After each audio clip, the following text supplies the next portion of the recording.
আসসালামু আলাইকুম। খুব একটা হাস্যকর বিষয়।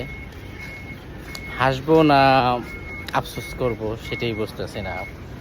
কিছুক্ষণ আগে কাজ শেষ করে লরিতে উঠছি। তো লরিতে উঠে আসতেছি। তো হঠাৎ করে রাস্তায় আমি আমার আগের যে ব্লুটুথটা ছিল ওই ব্লুটুথটা ইউজ কইরা আমি গান শুনতেছি। তো হঠাৎ করে আমার পাশেই এক চায়না এক বাংলার সাথে দুষ্টুমি করতেছে। তো করতে করতে করতে আমার কানের মধ্যে টাচ লাগিয়া মানে দুষ্টুমি করতে করতে আমার কানের মধ্যে টাচ লাগিয়ে আমার ব্লুটুথটা রাস্তায় পড়ে গেছে গা। তো হাইওয়ে, তো হঠাৎ করে হাইওয়েতে আর গাড়ি থামানোর জায়গা নাই। তো আমার নতুন ব্লুটুথটা পড়ে গেছে, এখন তো ওটা ওঠানো সম্ভব না। তো জাস্ট আমি চায়নারে বললাম, আমি অত শত বুঝি না ভাই, তুই আমার ব্লুটুথ হালাইছস, তুই আমার এখন ব্লুটুথ কিনা দিবি। তো আমার ওই ব্লুটুথের দাম ছিল 10 টাকা।